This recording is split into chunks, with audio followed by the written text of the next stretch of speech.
you have bodyguards, or do you have bodyguards? And I say, well, absolutely bloody not. Because what is a bodyguard? A bodyguard is a physical expression of a mental state. And that mental state is, I accept that something could happen to me. I accept that I could be killed, or this could happen to me, or that could happen to me. Therefore, I need protection. This guy in a dark suit and glasses. I don't accept that. Because once you accept into your sense of reality that things could happen to you, then they're far, far more likely to happen. Because you are creating the energetic mental state in which they can manifest. I don't accept that that can happen to me, and if it can't happen to me, I don't need bloody bodyguards, thank you very much. In terms of energy and protecting yourself from manipulation of energy, and there is a lot in that, you know, there's a lot of people manipulated by being energetically targeted, electromagnetically targeted in many and various ways to destabilize the health of the body and the mind and emotions and everything.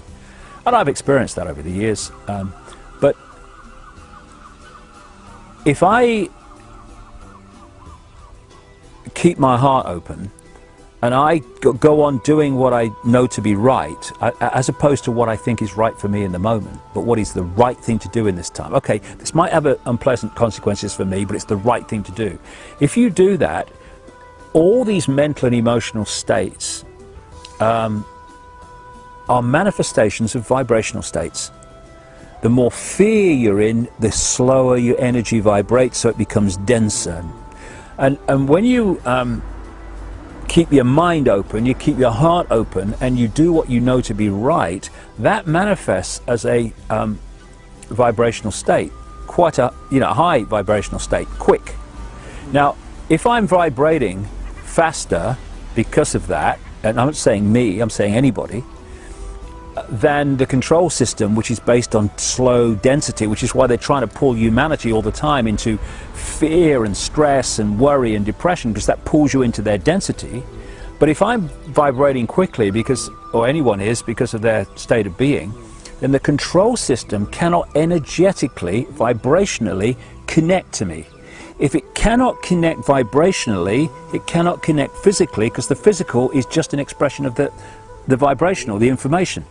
So I'm not saying a lot of people go through this energetic protection and aura and all that stuff, and you know, good luck to them. Yeah, everyone makes a choice. Good luck to them. I respect it. But if you in any way become obsessed with protection, what you're saying is, I accept something can happen to me. In which case you're creating an energetic environment in which it could well happen to you. I don't accept that. So I don't protect myself. Why? Because I don't need protecting. Wow, that's incredible. So you are virtually like invisible for them. Well, they can see me, but vibrationally invisible. In the sense that they can't lock into, if you can't lock into you vibrationally, they can't lock into you physically. I remember a great friend of mine, Credo Mutwa, the Zulu shaman, who's in his 80s now. The man's extraordinary, an incredible library of knowledge of African history and esoterics and all the rest of it. And he did some throwing the bones, as they say, in Africa, but it's like tarot cards or rune stones, that sort of stuff, which he's very skilled in. And he did it for me once when I was with him. I'm going to see him again soon. And he said, you know, they've tried to kill you many times. He said, but they can't do it. And I thought, oh, that's interesting. But I realized why they can't do it.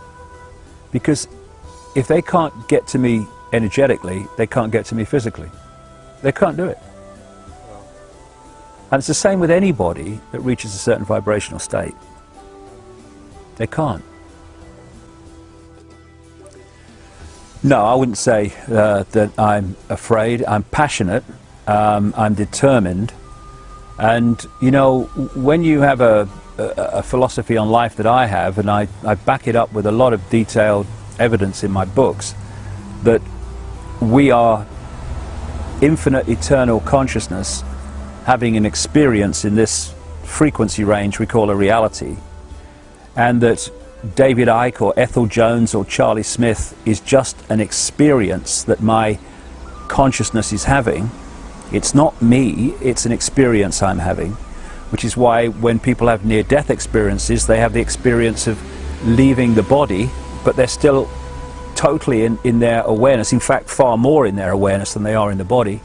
And people say, well, how can they see, how can they perceive, how can they think without the body? Well, because that's their natural state.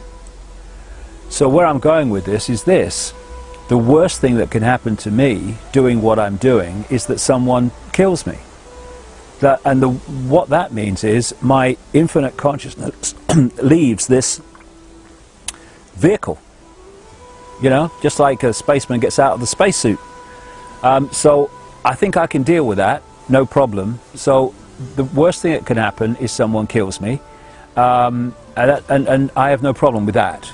The problem I have with that only is this: they're not going to do it before I've done what I've come to do. Simple as that. End of story. We have far more power than we think we have, and in fact the whole foundation of the conspiracy to enslave humanity is to constantly persuade, encourage, manipulate humanity to think it has no power, to think it's just little me, I've got no power, Joe Public, what can I do? Well, actually we can change anything we like, because we're amazing expressions of the one consciousness that in all its many and various infinite forms is what we all are. So I don't fear these people. I think they're pathetic. I think they are frightened in so many ways, and terrified and immensely insecure, because secure people do not want power over others. Insecure people want power over others. Secure people do not want to control events all the time. They're quite happy to flow with the way the life goes. These people are so insecure for many and various reasons, which would take a lot of time to explain, and therefore they want to control everything. When if you take the football match analogy, they are incredibly uncomfortable at going to a football match and not knowing what the result's going to be before the game starts. You know, that who's going to win, or is it going that way? They can't stand that. What they have to know, because of their extraordinary levels of insecurity, is what the score's going to be before the game starts. Now, how do you do that? You can't do it by controlling one side, because you influence the game, but you don't decide the game, because there's an unknown force, which is the other side. And so they want to control both sides. So taking that into our everyday life, what they do is they'll create groups that are for something that they want, and they'll create groups that are against something, or appear to be against something that they want. And now they've controlled both sides. Everyone has an argument, a debate, a protest, and people think, oh, it's a free world, free country, because look, there's protest and there's argument going on and discussion, yeah. But they know what the blooming outcome's going to be. The side that is pressing for what they want is the one that's going to prevail. So this is how it works. And what they don't understand, therefore, because they do not have the capacity for that because of their own state of being, they do not understand or know how to handle people who are not in fear, either of them or death or any of it. They can't handle that because they can't understand it, because that's not where they're at. And so it's interesting that in some of their writings, some of the documents that have come to light, they talk about the great danger to their plan of what they call maverick people. People who are not frightened of them, people who are not programmed by the system to think and see the world the way the system wants them to. They are very dangerous to this tyranny, and we need more of them. And I'm going to go on being a maverick until I've done what I've come to do, and they are not going to reduce that time 1 second, because I'm in control of my reality and my life, not them.